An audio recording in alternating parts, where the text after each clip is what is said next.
Olá, seja muito bem-vindo ao Saúde em Movimento, conversas que transformam o olhar em saúde. Eu sou o Matheus Guedes, fisioterapeuta. E eu sou o Rodrigo Nunes, médico ortopedista. Aqui é um espaço em que a gente vai receber convidados e conversar sobre saúde, sobre ortopedia, sobre movimento. Toda semana teremos informações bastante relevantes a vocês. E hoje, sem dúvida, o convidado que a gente recebe hoje é uma das maiores inspirações para a minha prática, não só como pessoa, mas também como profissional. Meu pai, Dr. José Francisco Nunes, e é um prazer recebê-lo aqui hoje. Obrigado. A gente começa com um elogio desse, é difícil continuar, né? Mas vamos lá. Obrigado, estamos à disposição. Então se acomoda aí que o episódio de hoje está incrível. Dr. Nunes, conta um pouquinho pra gente, dentro da trajetória da medicina, da sua trajetória na medicina, como e por que chegou até a ortopedia? Bom, eu sou formado em medicina há 50 anos. A gente eu saí já pensando em fazer ortopedia, porque eu sempre fui muito ligado a esportes, desde garoto, depois adolescência, depois época de faculdade. O tempo todo eu pratiquei esporte num nível bem razoável. Eu era um jogador de vôlei, que hoje, pela minha altura, eu seria massagista da equipe, né? Mas, e a gente vê muita lesão. Já nessa época, como uma pessoa ligada ao esporte, a gente vê muita lesão de joelho, lesão de ombro no esporte. Isso talvez me levou para a área de ortopedia. Dr. Nunes, o senhor falando um pouquinho agora que o senhor é muito ligado ao esporte, eu vou só lembrar, acho que o senhor não deve lembrar, eu jogava com o senhor vôlei na Hípica, às quartas-feiras à noite.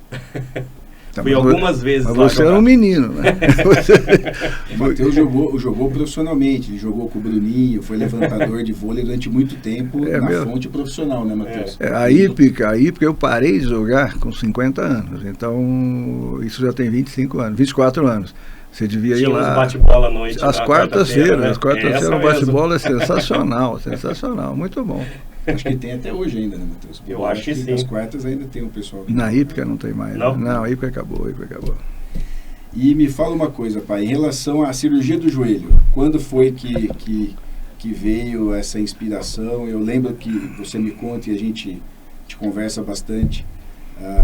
Você foi um dos primeiros cirurgiões de joelho do Brasil, junto naquela época quando começou o Camanho, depois o Nelo. Me conta um pouquinho. A cirurgia do joelho no Brasil, do ponto de vista assim, como especialidade, é uma área que dentro da ortopedia começou em 1983.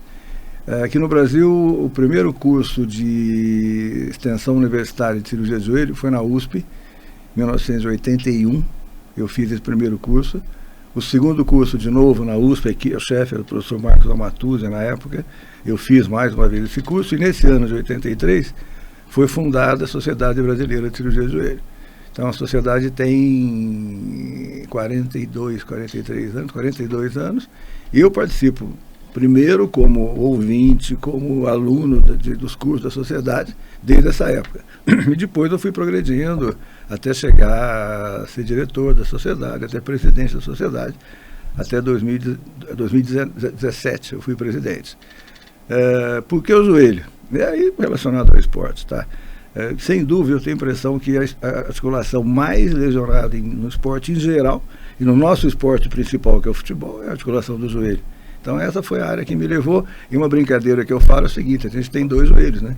Então sempre eu vou ter o paciente duas vezes. Primeiro direito, depois esquerdo, e às vezes voltam deles, né? Então. E me fala uma coisa, nessa prática, né, de 50 anos com ortopedia e cirurgia do joelho, o que você percebe hoje que mais mudou em relação às patologias, em relação ao tratamento, em relação à prevenção? De que forma que você enxerga isso? A coisa que mais me chama a atenção até hoje, tá, é a evolução tecnológica. Na ortopedia em geral e na área do joelho principalmente. Antes, quando a gente fazia, todo ortopedista trata a patologia do joelho. A partir de 83, 84, começou-se a ter uma visão focada em joelho. Então, o que evoluiu foi, primeiro, esse enfoque direto no joelho. O sujeito deixa de ser um ortopedista generalista e passa a ser, a gente brinca, né, um joelhista, alguém que só faz cirurgia de joelho. O que evoluiu muito é tecnologia, o que evoluiu muito é material, instrumental, técnica cirúrgica. Eu peguei uma fase que a gente operava joelho sempre aberto. Se operava um menisco, se operava um ligamento, se operava uma lesão condral, que era uma coisa que nem se mexia naquela época, uma lesão de cartilagem que nem se mexia, era tudo cirurgia aberta, cirurgia que exigia 30, 40, 60 dias de recuperação, exigia 10, 15 dias imobilizado para depois começar. E a gente sabe o quanto é importante para a recuperação o movimento precoce, né? Eu comecei a fazer cirurgia artroscópica, que foi o primeiro passo. Não que eu tenha sido o primeiro, mas no Brasil tinham poucas pessoas que faziam. Eu fui um dos primeiros. Aqui em Campinas tem um colega, todos vocês devem conhecer, que é o Melo. Ele foi um dos primeiros no Brasil. Eu fui um dos primeiros no estado de São Paulo. E nós fizemos... Foi nessa época que eu comecei a ver essa evolução, a cirurgia sem abrir. A partir daí a gente fazia cirurgias menores, retirada de corpos livres da articulação, cirurgia de menisco, ligamento ainda não se fazia, mas depois, com a chegada de instrumentos novos, de guias novos, de tecnologia de imagem principalmente, câmera de qualidade melhor, ótica, que é o instrumento que a gente usa de qualidade melhor, nós começamos a fazer cirurgias de reconstrução de ligamento. Hoje se faz praticamente tudo de joelho, na cirurgia do joelho, por via artroscópica, sem abrir. É aquilo que, às vezes, o paciente, você vai fazer aquela cirurgia laser. Não tem nada a ver com laser. O que tem, na realidade, é que a gente usa um foco luminoso, e esse foco vem através de uma fibra óptica, e a impressão que se dá para quem está vendo, para o leigo, que está passando um laser. Não tem laser nenhum, é um sistema óptico. Isso é uma das coisas. A segunda coisa que evoluiu foram as próteses de joelho, que também no Brasil isso começou dentro da cirurgia ortopédica. Na minha época de residência já tinha pessoas que faziam aqui no Brasil, mas era bem rudimentar, mas é uma coisa que evoluiu muito também.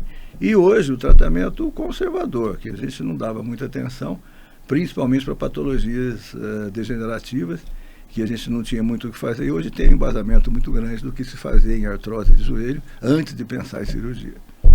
Dr. Nunes, a gente acaba recebendo, eu como fisioterapeuta, muito paciente com pós-prótese e cirurgia de ligamento, né?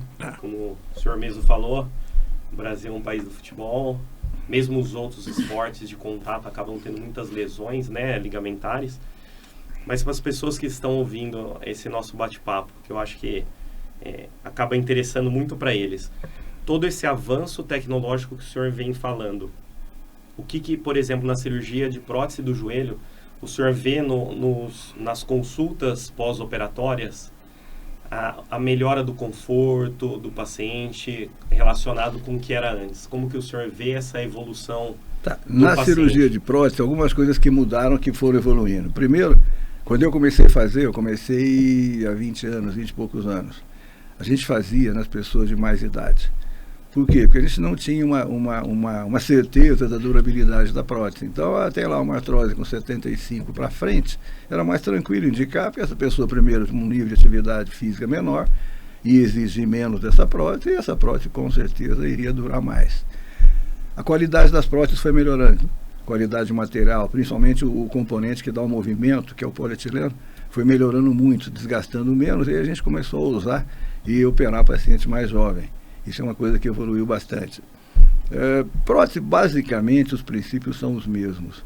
O que hoje a gente tem de bem atual são as cirurgias feitas por navegação, então uma orientação mais tecnológica por computação, por computador, e hoje a navegação evoluiu para a cirurgia robótica. Mas o robô faz a cirurgia? Não. O robô, você planeja essa cirurgia, o robô te ajuda a seguir aquele planejamento que ele mesmo fez, tá? Mas quem opera, quem abre, quem expõe, existe um braço robótico que você às vezes dirige esse braço robótico, e existe um robô que ele sozinho faz os cortes que precisam ser feitos.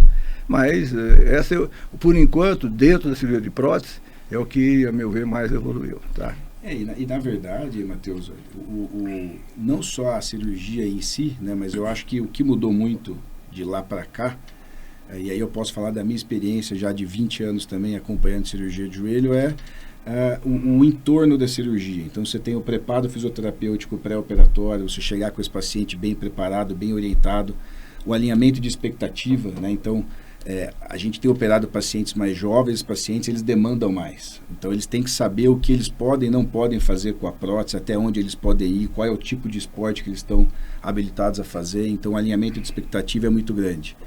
Uma outra coisa que evoluiu muito, e acho que isso mudou completamente a experiência do paciente, é a dor pós-operatória.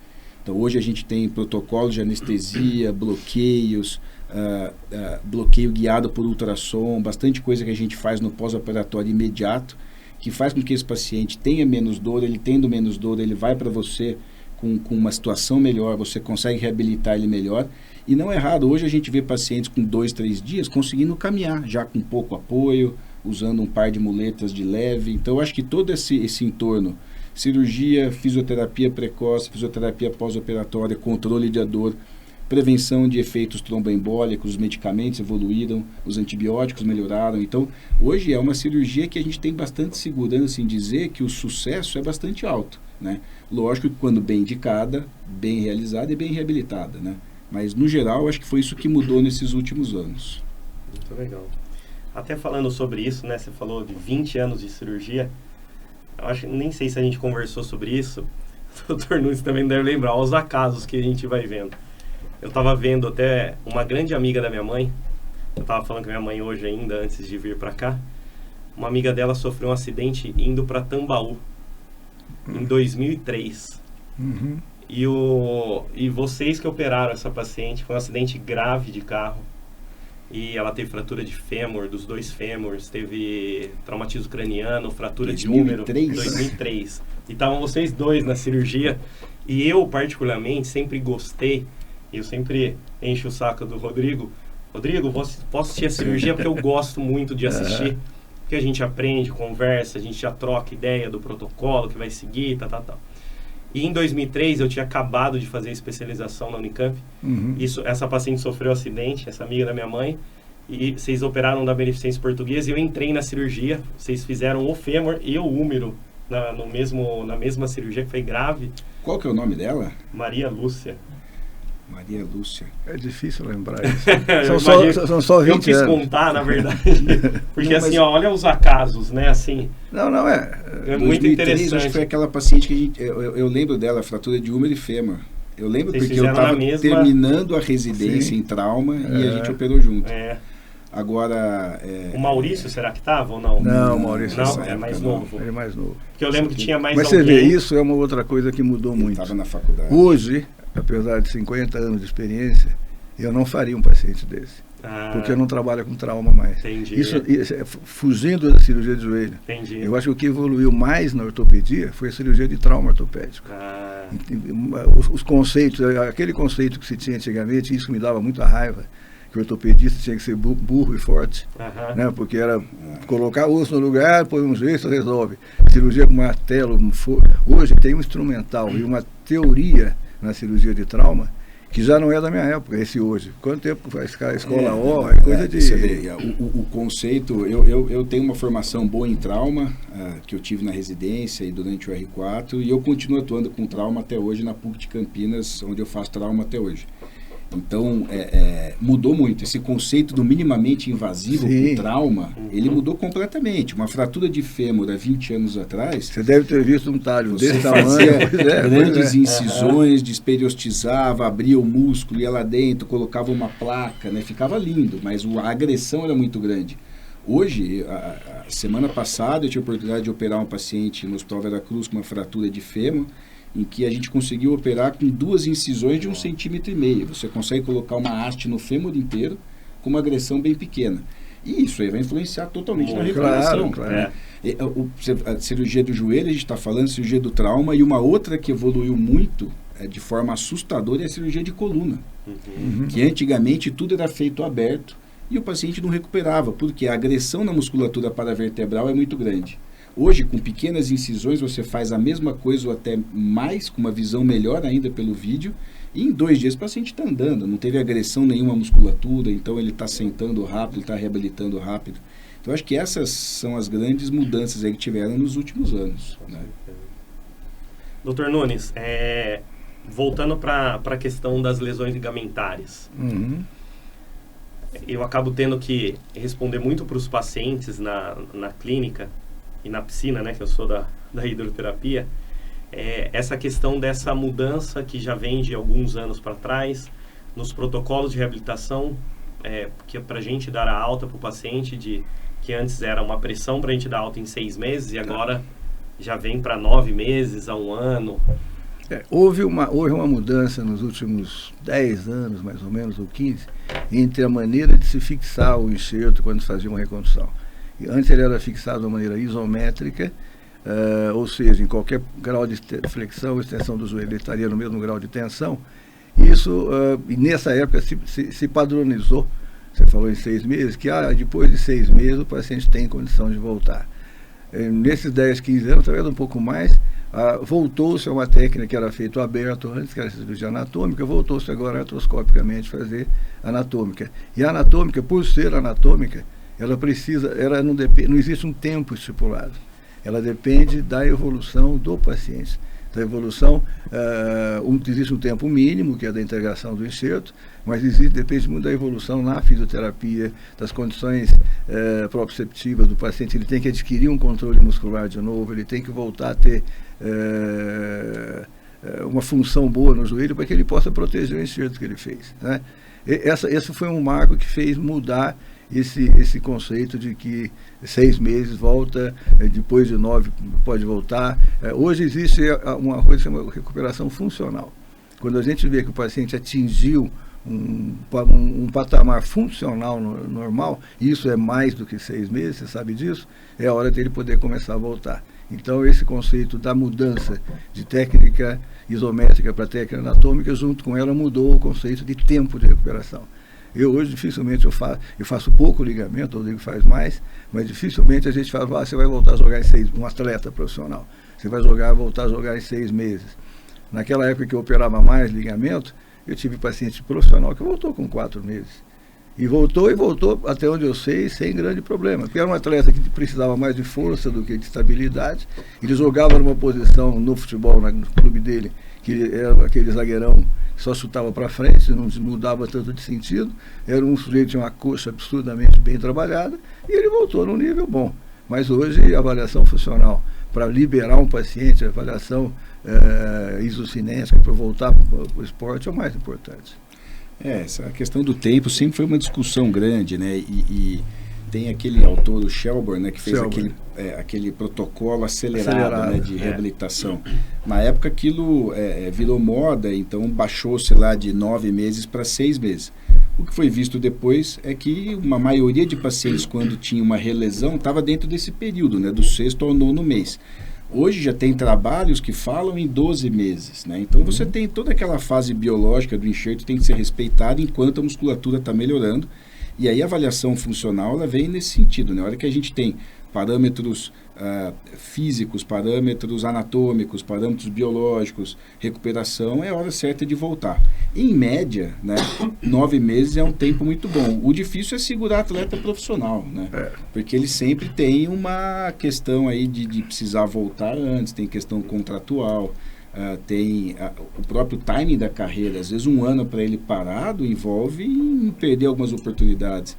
Então, algumas vezes eles arriscam, sabendo do risco, voltar com 6 meses, 7 meses. Muitas vezes dá certo, outras vezes nem tanto. Né? Então... E você sabe que eu tenho visto algumas mudanças do ponto de vista da reabilitação e entrada, sim, de uma equipe multidisciplinar junto, né? Faço também avaliações funcionais nos pacientes, né? O conhecido como Return to Play. Uhum. E muitas vezes eu pego atletas equilibrados, dentro dos parâmetros de 10 a 15% de diferença de força. E aí, quando a gente vai conversar com esse atleta, a primeira pergunta que eu faço, me descreve sua reabilitação, mas primeiro eu quero que você me fale o que você fez da perna contralateral, da outra perna. Sim. E muitas vezes eu ouço, eu não fazia nada na outra perna. Uhum. Eu falo, mas espera um pouquinho então. Eu estou usando um parâmetro para liberar esse atleta, sendo que eu estou comparando uma perna operada, reabilitada, com uma perna destreinada que não foi feito nada de treinamento. Então, de muitos anos para cá, eu tenho ouvido muito essa história. E aí eu tenho mudado um pouco esse conceito de eu tenho que ter um educador físico do meu lado para cuidar da perna contralateral. Sim. Porque aí, o que vai acontecer? Na hora de eu fazer uma avaliação funcional, eu tenho que comparar o membro operado com uma perna treinada, porque é isso que ele vai tem voltar. Que tá bom, né? O parâmetro tem que estar bom. E uma outra coisa que você está dizendo que chama bem a atenção é que hoje a gente percebe que existe muito paciente que volta para o esporte e no primeiro ou segundo jogo já leva o joelho contralateral. Exato. Porque ele realmente não preparou o contralateral. E geralmente os atletas mais jovens são aqueles que vão com mais vontade. Ele protege um pouco o joelho operado e bota o outro para valer. Tem diversos casos no futebol profissional. Né? Atletas que voltaram e em 3, 4 meses romperam o contralateral. Ou romperam, ou lesaram musculatura, ou entorce tornozelo, qualquer lesão, né, na perna boa. Então, assim, e eu tenho trabalhado muito dessa forma. Tenho trazido profissionais da educação física para o meu lado para cuidar desse membro contralateral, dessa outra perna. O trabalho multiprofissional, né, você tocou nisso, isso é outra coisa que mudou muito, né? Antigamente você tinha os nichos todos separados. Hoje, a hora que você opera, você sabe quem é o fisioterapeuta que vai reabilitar, você conversa como foi a cirurgia, quais são os cuidados que teve, se teve uma sutura de menisco associada, se não teve, se vai tirar carga, se não vai tirar carga. Durante a reabilitação, às vezes, que nem você falou, eu gosto de acompanhar a cirurgia. O fisioterapeuta vê a cirurgia, vê o que foi feito, já sai de lá com aquele plano na cabeça. A recuperação é outra, né? Então, esse trabalho em conjunto foi outra coisa que evoluiu bastante. Todas as vezes que, por exemplo, eu estive dentro do centro cirúrgico acompanhando a sua cirurgia, eu falo como fisioterapeuta que a reabilitação foi outra. Porque a gente conversa durante, né? Sabe o que vai acontecer, quais são os passos, principalmente porque muitas vezes a lesão do LCA não é isolada, né? Você tem outras lesões associadas e cada lesão dessa pode interferir um pouco na reabilitação. E a própria dificuldade durante a cirurgia. Porque não é um padrão, né? É todo mundo igual. Operei, fiz um LCA usando patelar, fiz um LCA usando flexor. Às vezes você tem mais dificuldade, você tem dificuldade na fixação, então você tem que segurar um pouquinho mais determinado tipo de movimento. Que quando você não tem essa dificuldade, você pode soltar mais. Às vezes você tem um enxerto que é osso, tendão osso, ele pode ser judiado um pouco mais do que um enxerto que saiu mais fino do que você esperava. Então você tem que então você acompanhando, ter uma descrição, ou acompanhar, ou ter uma descrição bem feita da cirurgia, sem dúvida ajuda. Por isso que precisa esse trabalho multidisciplinar. Né? Essa interação aí é fundamental. Eu falo muito com o pessoal da educação física a gente ter esse elo, né? Como a fisioterapia tem que ter o elo com a ortopedia, que vem nessa sequência, e o pessoal da educação física ter esse elo com a reabilitação para que a gente consiga fazer essa evolução. Né? Isso hoje existe. É uma coisa... eu fui professor da faculdade de fisioterapia, da primeira turma, desde a primeira até a 7ª, 8ª turma da PUC. E eu consegui, porque antigamente o sujeito ia dar aula na fisioterapia, eu tive colega ortopedista que chegou a dizer o seguinte: vocês só servem para ligar e desligar aparelho, sabe? E eu, quando entrei lá, eu mudei a cabeça de algumas pessoas, e a coisa, eu pude ajudar nessa integração, tá? Então, a gente sente a diferença, é impressionante, né? Não, hoje é uma ciência que estuda completamente o movimento. O fisioterapeuta hoje tem certos aspectos e muitos aspectos que ele sabe muito mais que o ortopedista. Então eu costumo pegar um caso, principalmente de tratamento conservador, entrar em contato com o físio e falar: olha, o que orienta esse paciente, qual que é o ângulo de movimento, qual que é o dia a dia de vocês, né? As profissões, elas são complementares e no final das contas o que a gente está querendo é que o nosso paciente esteja cada vez melhor, nosso atleta cada vez melhor. Então essa integração ela é fundamental e é necessário que exista que cada vez mais, né? Sem dúvida nenhuma. Muito bom, acho que essa conversa tá bastante produtiva, tá bem bacana. Se você tivesse, pai, um conselho assim, para você deixar para quem está hoje entrando na cirurgia de joelho, está começando a carreira, os nossos residentes, o pessoal aí que passa aí um ano com a gente, trabalhando, operando, estudando, baseado no que você já viveu, no que você vê hoje, no que vem lá na frente, o que você acha que são os pontos? Nós até conversamos isso, estudem mais. Eu acho que esse conceito que o pessoal tem, eu quero fazer uma prótese de joelho, fazer um ligamento, eu vou ver alguém fazer 10, se ele tiver uma mão boa, ele faz a 11ª. Eu acho que se você fizer qualquer cirurgia, isso não é só ortopedia, em qualquer área, se você não tiver um conhecimento muito bom teórico, você está fadado a errar muito. Então, primeira coisa, estude muita teoria.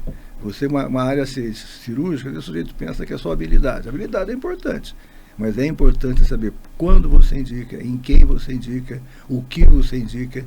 Porque é muito diferente você operar um atleta profissional de um atleta de final de semana.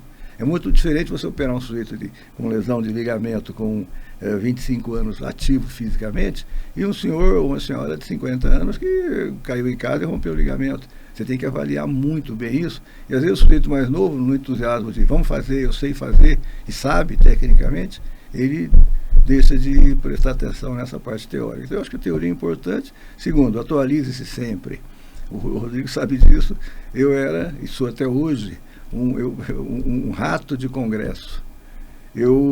Nós começamos com o primeiro Congresso Brasileiro de Joelho em 1983, até hoje eu fui em todos, participei em todos, e eu sou assim, CDF. Eu fico lá na frente, eu pergunto, eu discuto, tenho até alguns, não inimigos, mas gente que não vai muito comigo, porque eu discuto com o palestrante, porque eu sei, eu vejo o que ele está falando, eu pergunto, e às vezes eu discordo, é um direito meu num congresso, é para todo mundo aprender. Então, participe de congressos, participe de cursos. A gente hoje é uma grande diferença da época dele, da minha e da atual. Eu não tinha quantidade de curso assim para aprender.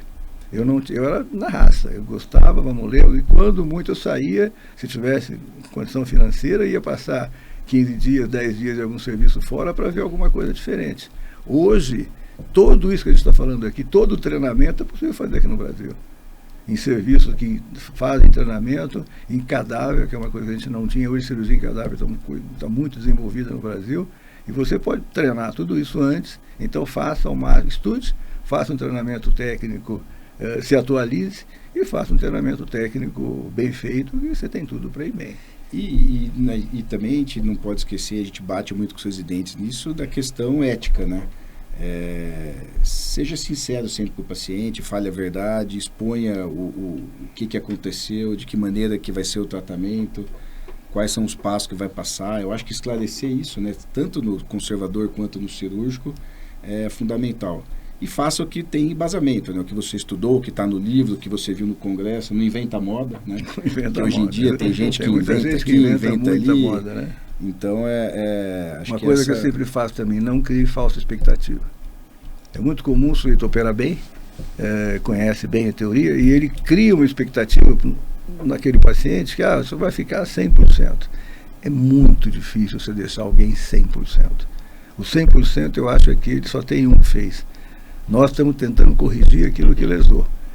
Vai ter uma função 100%, mas não é um joelho 100%. Então, você não pode deixar o paciente ter essa falsa expectativa, que ele nunca vai ficar satisfeito com você. Se você mostra para ele, olha, você vai ficar com um joelho bom, você quer fazer o quê? Eu quero voltar a jogar, você vai servir para tudo isso. Mas é um joelho, eu brinco assim, que vai te mandar lembrança de vez em quando. E isso é esperado. Se o paciente já sai da sua cirurgia, da sua recuperação, sabendo que, bom, eu posso fazer tudo, mas de vez em quando eu vou lembrar que eu tenho joelho, porque a gente esquece, né? Sim. A gente só lembra quando a gente sente alguma coisa nele. Eu acho que isso aí para o residente é importante. Você não criar falsa expectativa ou exagerada expectativa no paciente, né? Então as principais dicas é estudar mais, se preparar mais. A gente tem o residente hoje, na minha época residência, por que chama residência? Você morava no hospital. Então eu brinco, meus filhos sempre ouviram falar, você tem que ser rato de hospital. Rato de hospital é que ele não sai nunca do hospital, né? Tanto na residência como depois que terminou, rato em congresso, em curso. Hoje, o residente, por razões diversas, não estou culpando o residente não, ele não consegue se dedicar só à residência. Até porque o que ele ganha, hoje ele já sai precisando ganhar alguma coisa, na minha época eu não ganhava, né? Eu queria aprender, vou lá, o que eu ganhava era aprendizado, experiência. Hoje ele sai, ele precisa ganhar alguma coisa, e nem todos se dedicam a estudar a parte teórica. Você vai aprendendo de orelhada, alguns aí mais, outros aí menos, mas é importante. Eu acho que, eu brinco assim, fazer uma cirurgia, se você pegar um macaco de circo bem treinado, desses mais inteligentes que estão por aí, ele se vê uma pessoa fazer, ele faz a 4ª vez, a 5ª vez. Não sabe nem por que está fazendo. Então tem que tomar um pouco de cuidado nisso. Isso, se atualizar sempre, acompanhar as evoluções tecnológicas, e isso que o Rodrigo falou, não querer, se você ser o grande inventor de técnica, o grande inventor, isso leva um tempo, qualquer mudança que a gente tem no tipo de tratamento, você sabe disso, um estudo atrás, um estudo bem feito, um estudo comparativo, 2, 3 anos, para depois você pensar se aquilo funciona ou não. E ter humildade também, às vezes, de saber colocar limites, né? Falar, até aqui eu consigo ir, poxa, tem uma cirurgia, uma técnica que tem alguém que é mais experiente que eu, convidar esse colega para estar junto com você, né? Saber que você tem limites, né? Acho que todos têm, por melhor que você seja, você não consegue resolver tudo. Quantas vezes eu mesmo, pai, estou com um caso aqui, uma revisão de prótese, ele tem muito mais experiência que eu nisso, vamos fazer junto, me dá uma mão aqui, é um caso que eu não estou tão acostumado a fazer. Isso não é demérito nenhum, muito pelo contrário. Né? Pelo Isso contrário, é você né? saber Tem que ter essa humildade, tem que pensar no paciente. Sim. E não em você. Puxa, meu ego está machucado. O Rodrigo é da geração de sutura de menisco, eu não sou. Quando eu tenho um paciente que eu acho que merece sutura, Rodrigo, vamos fazer junto. Vamos fazer a sutura junto porque esse merece. Por que eles não fazer? Todos mereceriam, né? É uma técnica que está mais acostumada. Mas tem paciente de 50, 45 anos, não é atleta, uma lesão pequena, você pode dar um suturar. Você tem um atleta, tem um paciente mais jovem, um menisco lateral, que é quem faz mais falta, hoje eu faço questão de suturar. Só que eu sei que ele e outros suturam melhor do que os mais novos, porque eles pegaram essa fase de sutura. Então, não há demérito nenhum. Vamos fazer junto? Vamos. Convida para fazer. Não por mim, nem por ele. Para o paciente. Né? Acho que é importante. Doutor Nunes, e o paciente em si, nesses anos? Porque hoje os pacientes têm muito acesso a informações e devem chegar ao seu consultório com muita informação, assim, informação boa, informação ruim, né? Como que o senhor lida com isso, com o paciente que vem com informações de rede social, que hoje é muito... Eu digo assim, o Dr. Google hoje é o nosso grande concorrente, porque às vezes o paciente já sabe, até perguntando que técnica você vai usar, por que vai usar essa, sabe qual é a melhor maneira de você concorrer com isso? É você conhecer todas as técnicas, é você saber o que você fala, você ter segurança naquilo que você faz. E olha, existe isso que você leu, mas existe isso que eu faço além do que você leu, e aí o paciente sente segurança em você. A pior coisa que tem um paciente que leu, chega para você, pergunta, você hesita em relação àquilo que ele leu. Porque ele lê grandes bobagens, aí eu falo, isso é bobagem. Isso não existe, isso você leu. Agora, dentro daquilo que existe, você tem aí que entra o conhecimento teórico bom.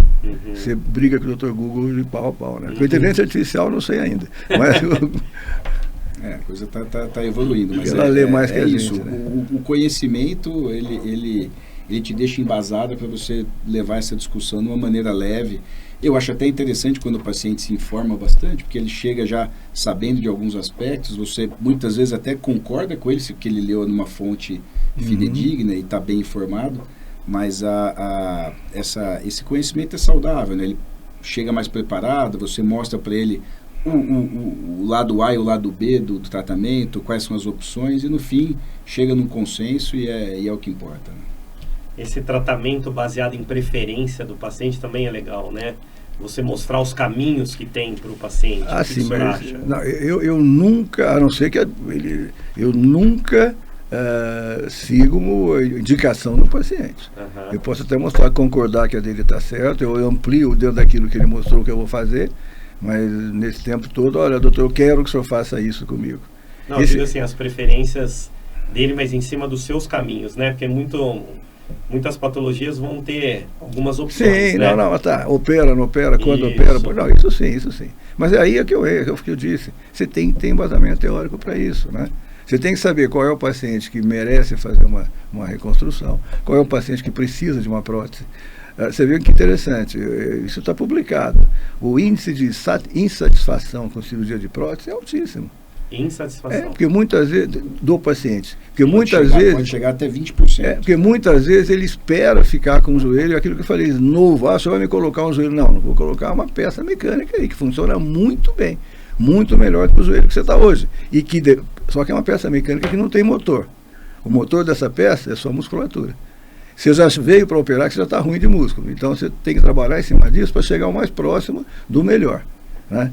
Então você tem que saber explicar. Esse alinhamento de expectativa com prótese, tem trabalhos que mostram o quadril com resultados ainda um pouco melhor do que as próteses de joelho, mas até 20% de insatisfação. E aí você vai definir, você vai delinear esse trabalho melhor, e você vai ver que essa insatisfação, às vezes, a dor melhorou. Sim. O paciente está melhor da dor. Só que os scores estão todos baixos porque ele tinha expectativa de conseguir jogar basquete, por exemplo, e ele não consegue jogar com a prótese. Então essa conversa tem que ser prévia. Tem que ser antes, né? O alinhamento de expectativa, e é isso que faz a cirurgia ser tão desafiadora, né? Eu acho que se o paciente está com o alinhamento correto, a visão dele do resultado vai ser a melhor possível. A questão não é nem o sucesso cirúrgico, né? Não. O sucesso cirúrgico foi atingido. Sim, O sucesso cirúrgico, a técnica é pré-requisito. A coisa mais básico. comum é a gente conversar, Rodrigo, olha aqui o outro colega, olha aqui o residente, olha aqui que linda a radiografia, pô, ficou o alinhamento bom, as próteses bem colocadinhas, fixa, conversa, doutor, mas é isso, só vai ficar assim. Ele tinha expectativa maior às vezes, né? Então eu gosto sempre de deixar bem claro isso para o paciente. Eu me atento muito a esse comentário do senhor, porque quando eu estou com o paciente, a educação, né, você educar o paciente, Sim. ensinar o paciente é importante. Eu atendi um cirurgião plástico, ele me falou uma vez, uma coisa que me chamou muita atenção. Ele falava, minhas pacientes chegam para mim com uma capa de revista. Sim. Doutor, é assim que eu quero. E aí isso me dava taquicardia de falar assim, calma, como que você alinha a expectativa com a realidade dessas pacientes? Sim. Se chega com uma capa de revista. A única certeza que esse médico tem é que nunca vai ficar a capa de revista. Claro. E ele tinha uma habilidade justamente para isso, para alinhar, né? Então acho que esses até 20% de insatisfação das próteses é muito disso, né? Eu acho que muito é dessa falta de alinhamento, com certeza. Muito bem. Então a gente está indo para a parte final. Vamos lá. E eu queria, como em todo episódio, fazer uma pergunta para o senhor, doutor Nunes. Se o senhor pudesse deixar uma mensagem para quem está assistindo que tem dor no joelho, como ele poderia, num sentido amplo, sem falar numa patologia específica, cuidar melhor? Quais aspectos o senhor acha que fazem sentido para uma saúde melhor do joelho das pessoas? E a primeira coisa depende da idade dele, né? Porque se ele é um jovem com dor do joelho sem causa traumática, a gente tem que ficar mais atento, porque pode ter alguma patologia mais séria. Mas, no geral, eu brinco com meus pacientes. Se eu quer não ter dor no joelho, ou quer ter menos dor no joelho, 45, 50, 60 anos, não ganhe muito peso. E eu já perdi paciente por isso, porque achou que eu estava chamando ela de obesa e não estava. Tenha uma massa muscular bem trabalhada, tenha uma função desse joelho, que a nossa musculatura protege o nosso joelho, e respeite seus limites. Então não adianta pegar um sujeito de 40 anos de idade que nunca fez esporte na vida e de repente se juntou a um grupo de amigos que joga beach tênis, que joga já há 10 anos e ele quer jogar no nível dos amigos. Ele vai ter dor no joelho ou em alguma outra articulação, geralmente o joelho. O sujeito que é magrinho ou o sujeito que é pesado, que vai fazer a mesma atividade física de impacto, o mais pesado possivelmente vai ter mais dor. Então esse tipo de coisa que seria... É difícil dizer uma coisa única, porque depende do tipo de paciente, o tipo de dor. Mas no geral, mantenha um peso bom, mantenha uma atividade física boa, regular e respeite seus limites. Eu acho que essa questão de respeitar os limites é muito importante. O peso corporal já tem diversos trabalhos que mostram, e aí não é só o peso, né? A gente sabe que a obesidade é uma doença que gera um problema metabólico, isso gera processo inflamatório crônico, inflamação nas articulações, nos tendões, em tendinites, então isso leva a dor. E movimento, né? Eu acho que movimento, exercício, movimento é saúde. Eu acho que esse talvez seja o principal conceito. Mantenha-se em movimento, mantenha-se se exercitando e com certeza você vai estar fazendo bem para a sua saúde física e mental, porque diversos trabalhos hoje mostram que o estoque muscular tem muita relação com o desenvolvimento de doenças cognitivas no futuro, prevenção de Alzheimer, prevenção de doenças degenerativas. Então, o músculo hoje ganhou uma importância muito grande, não só para a questão física, mas também para a questão mental. O senhor falou, doutor Nunes, dessa questão de, por exemplo, do beach tênis, às vezes a pessoa entra num grupo e acaba excedendo, né? Eu falo muito em aulas e com os próximos pacientes que eu gosto de usar a relação de capacidade e demanda. Sim. Né? Então, tudo que o senhor falou de capacidades, né? Então, manter um peso adequado, manter um nível de massa muscular adequado, uma saúde adequada, mobilidade, flexibilidade, tudo que envolve, né, as capacidades corporais, e associar isso com a demanda, né? A pandemia fez muito, o senhor falou do beach tênis, eu acompanhei muitos pacientes que a pandemia mostrou que o beach tênis foi uma atividade física ótima para a pandemia, né? Poucas pessoas ao ar livre, etc.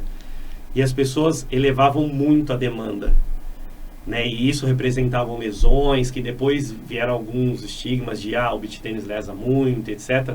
E não é essa a questão, é a questão dessa falta, desse desequilíbrio da capacidade da demanda. Então, eu falo muito sobre isso. E eu gosto da frase assim, a gente, às vezes, diminui a demanda esportiva do paciente, temporariamente, até que ele melhore suas capacidades e ele possa fazer a demanda, né, aumentar a sua demanda. Existe um conceito dentro de cirurgia de joelho que foi idealizado ou dito por um colega americano, Scott Dye, que é um conceito de envelope de função. As nossas articulações, ele tem envelope de função diferente da minha, você diferente da dele e eu diferente de vocês dois. Pela idade, pelo peso, pelo tempo que eu judiei esse joelho ou outra articulação. O meu envelope de função é menor que o dele, que o seu. E o paciente tem que entender isso, você tem que mostrar para ele. Você pode, tratando com fisioterapia, tratando com exercício bem feito, operando e depois recuperando, fazer ele voltar para aquele nível que ele estava. Ou ele tem que admitir que a partir daí ele vai fazer tudo o que ele fazia, vai dentro de um envelope de função menor. E vai viver bem, tanto mentalmente como fisicamente, né? A gente tem um paciente em comum, ele corre, e o Rodrigo operou ano passado, no meio do ano, e eu fui assistir a cirurgia na PUC. E no meio da cirurgia o Rodrigo falou, Matheus, vem ver isso aqui. E ele tinha uma lesão na cartilagem mais profunda, que aí o Rodrigo não quis explorar mais essa lesão. E dentro já da cirurgia, o Rodrigo ainda falou, ele tem que já começar a migrar para outro esporte. Sim. Então, eu acho que essas definições são muito importantes. A gente, no final da cirurgia, na recuperação, a gente conversando com ele, esse joelho mais 1, 2 anos vai aguentar esse impacto dessa corrida e daqui a pouco isso vai começar a te trazer problema. Sem dúvida. E aí eu acho que acaba ficando uma decisão do paciente, né? Claro. Ele falar assim, não, minha vida é essa, eu prefiro mais 5 anos fazer desta forma e depois eu coloco uma prótese, depois a gente vê... Mas essas definições são muito importantes, né, a gente fazer para o paciente. Jogar limpo sempre, né? Mostrar como é a lesão, quais são as perspectivas, quais caminhos ele pode seguir. No final a decisão vai ser dele, a gente está lá para guiar, para ajudar, mas é importante sempre passar o que está acontecendo, né? Perfeito. Pai, eu queria agradecer muito a sua presença, inaugurando aqui o nosso podcast. Eu acho que esse tipo de ferramenta hoje, de levar informação de qualidade, de alguém que tem tanta experiência e tanta história dentro da cirurgia de joelho do Brasil, não só de Campinas e do estado, mas do Brasil, é um grande orgulho e um grande prazer receber você aqui hoje. Muito obrigado. Vocês sabem que eu sempre vou aceitar esse tipo de convite, porque eu gosto de mostrar isso, eu gosto de expor isso, eu acho que é importante que se divulgue isso para todo mundo. Obrigado. Obrigado por acompanhar este episódio com o Dr. Nunes. Se você gostou, curtiu, compartilha com alguém, encaminha para quem possa interessar esse tipo de conversa. A cada 15 dias a gente vai se reunir aqui com um convidado especial como o Dr. Nunes. Muito obrigado e continue com a saúde em movimento. Muito obrigado e boa noite a todos. Obrigado.